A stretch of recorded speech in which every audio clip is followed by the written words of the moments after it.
Your money can look fine on paper and still fail you by the end of the month.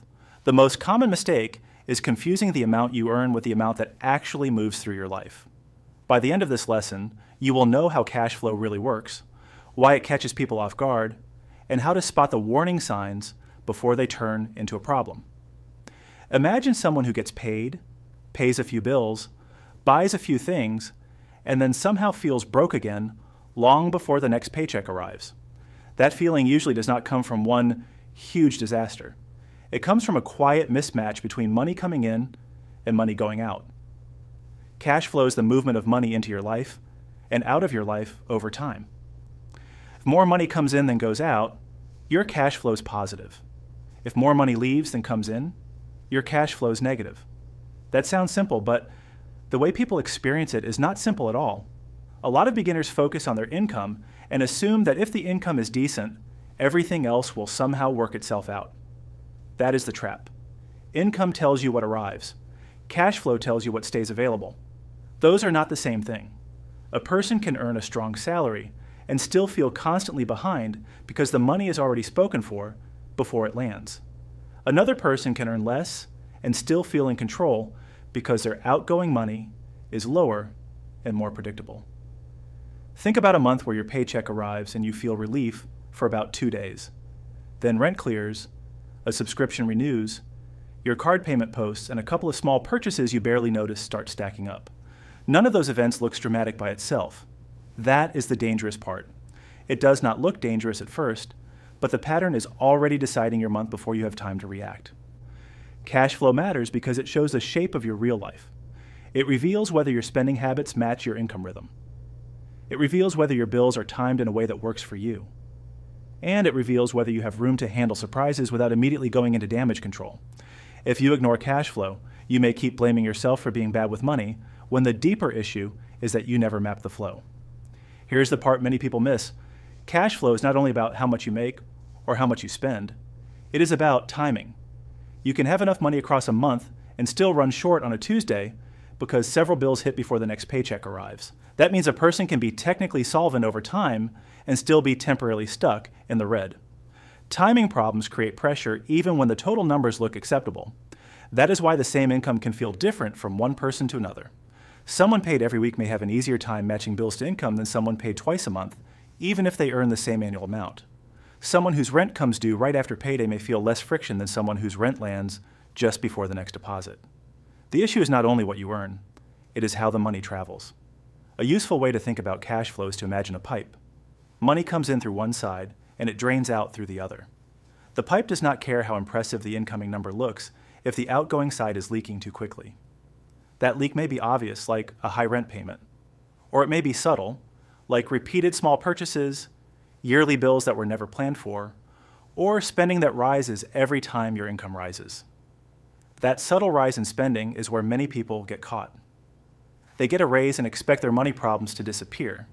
Instead, the extra income gets absorbed by nicer habits, higher expectations, and more automatic spending.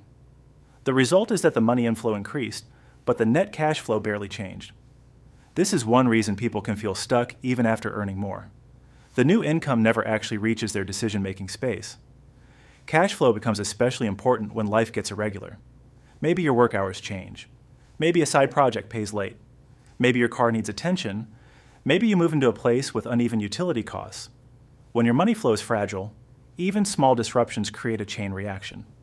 You start borrowing from next month to fix this month, and then next month has to cover 2 months of pressure. That is how a temporary gap becomes a recurring pattern. The beginner mistake is to treat every month like it will behave identically. Real life does not work that way. Some months are calm. Some months are loaded with annual bills, travel, gifts, repairs, or seasonal expenses. If you only look at average income and average spending, you can miss the moments when cash gets tight. Good cash flow thinking asks not only, do I usually have enough, but also, when does the money arrive and when does it leave?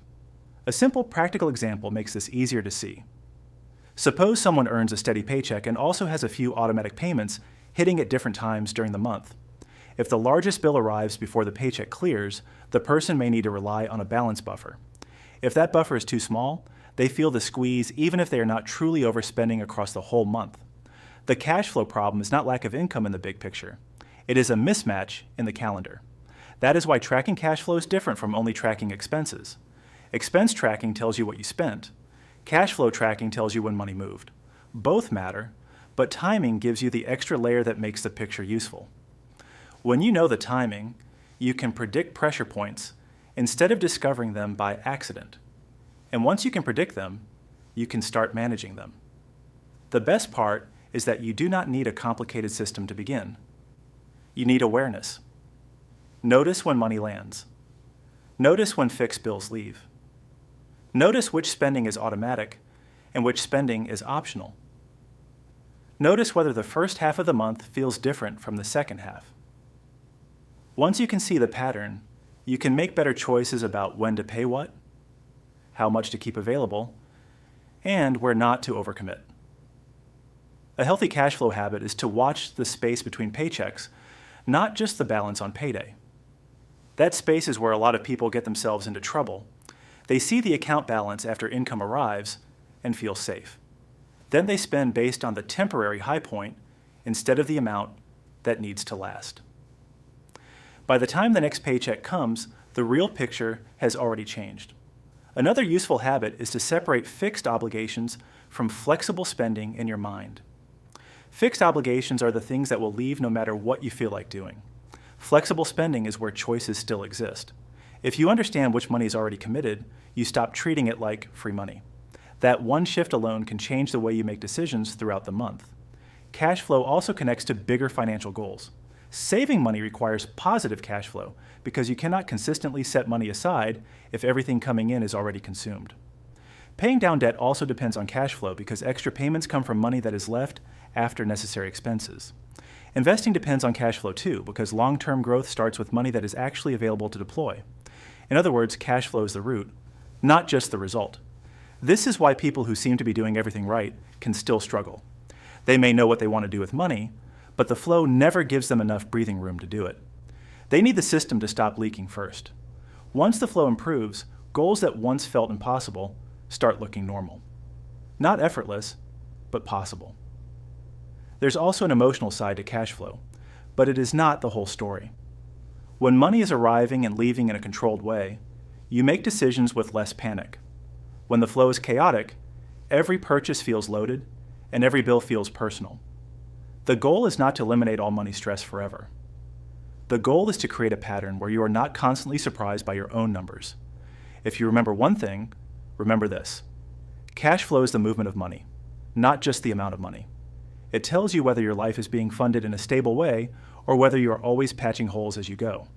A person with decent cash flow can plan, save, and handle interruptions with more control. A person with poor cash flow may always look busy with money and still never feel ahead. The next lesson matters because once you understand cash flow, the question becomes what you do when the flow gets interrupted. That is exactly where emergency funds come in, and that is the next piece you need before your money has to survive a surprise.